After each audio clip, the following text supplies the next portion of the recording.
Hi everybody, Joanne Carey's here with easy Photoshop magic tips and tricks to help make your Photoshop experience efficient and lots of fun. So let's head over to Photoshop where we're going to play today with some gradients. I love gradients because they very easily add color, dimension, and texture even to areas of an image that you really may want to pop out. And I'm thinking here that this sky is one of those areas that we can work on today, and I'll show you some really fun, funky things that I do with gradients. Notice that I have identified this photograph as a Shutterstock JPEG, and that's important for me to mention because I purchased this so that it is royalty free and I will not encounter any copyright infringement by using it for teaching. First step, on the background layer, let's duplicate it by clicking on the mouse, choosing Duplicate Layer, click OK, and now we have two of the same background images. But I'm going to turn the bottom one off so that we have only this one active layer. And the area that I want to work on is this sky. And to do that, I have to actually erase it or select it out. There are many ways to do this, but what I'm going to show you today is the use of the quick selection tool because it's so simple, especially when you have a rather monotone, not too many things going on in the sky here. So I've chosen a brush that you can see is 70 pixels with a hard edge and no spaces. And you can disregard this unless you're using a tablet, which I am not for this exercise. So with that selected, I'm just going to click up here to make that window go away. And now you can see the round circle, which is the actual brush.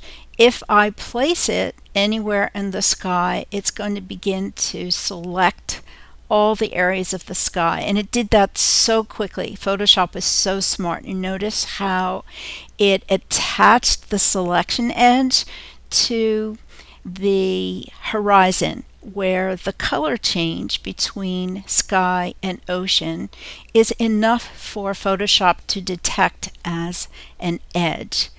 And because it's selected, what I can now do is erase it. To do that, I'm going to select Command and X or Control and X on the keyboard. So with my free left hand, I'm going to, on my Mac, select Command and then X, and it disappears so that we now have this very transparent non-sky background. But I do want to fill it with some color. The colors I'm going to choose will come from gradients. Between these two layers, I'm going to place not just a new layer, which you can do easily in the bottom portion of your layers panel, but I'm going to create a new fill or adjustment layer because it gives me the option to select right at the top under solid color a gradient. So I'm going to, on my mouse, left click, and I have a gradient. But notice that the gradient is now filling this area. So I'm going to left click and bring the gradient below the background. I know that a lot of people, including me, can easily get lost in Photoshop layers. So what I just did was a quick lesson in why it's important to place layers in the proper scheme of things. So if I turn this off, you can see that there is nothing filling that transparent space. But I don't want this particular gradient. I want to choose something that's going to really be fun. Now, I double clicked on the gradient fill layer. That's left clicking, and what it shows me is this dark to light, which is exactly what you can see on the sky layer. In my gradient panel, I have a lot of different gradients, as you can see, colors, stripes, etc. These are almost entirely free that I have downloaded from internet sites such as brusheasy.com. Fantastic gradients and lots of different options and colors. So at random I'm going to choose one to give you a starting place, and let's see what we do with that. Let me click here, and then I can see all of the menu options.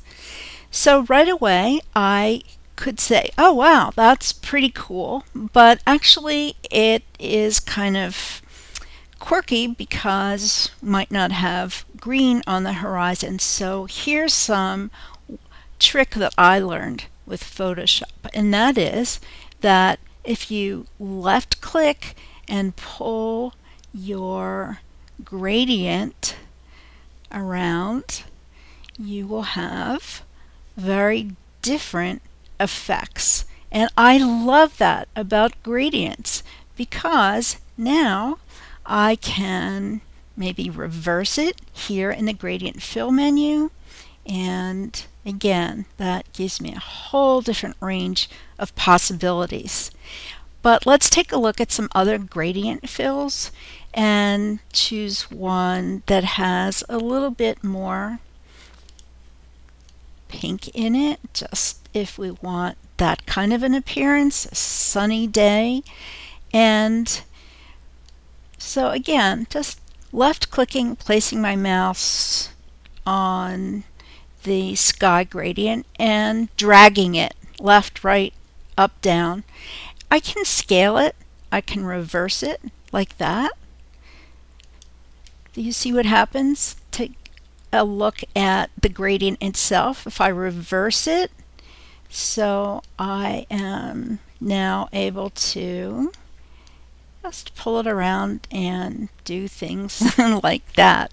So on the style, I've chosen linear, but if I wanted to make something bold and rather interesting, or, you know, it all depends on what type of effect you're looking for. And I can change the angle like so.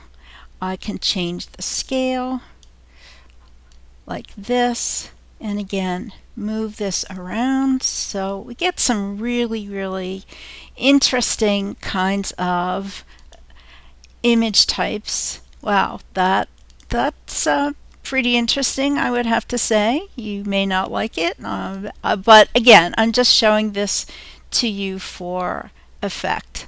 And again, let's play with the angle and let's reverse it. So the key here is, and the main point that I wanted to make, is that you can alter your gradient by dragging the gradient with your mouse, and I just love that effect. Here's the reflected style, like so.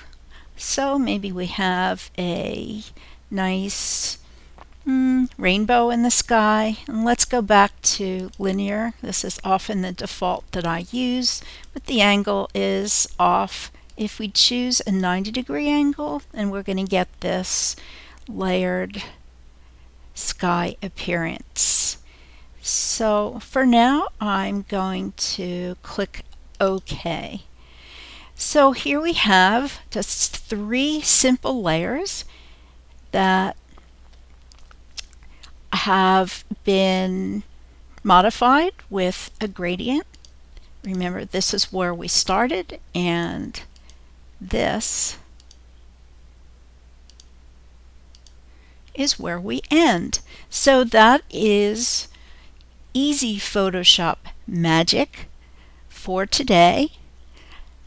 Remember to play with it yourself.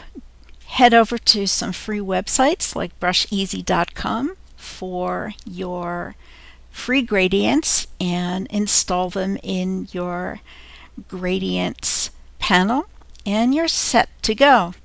Have fun. Thanks for watching.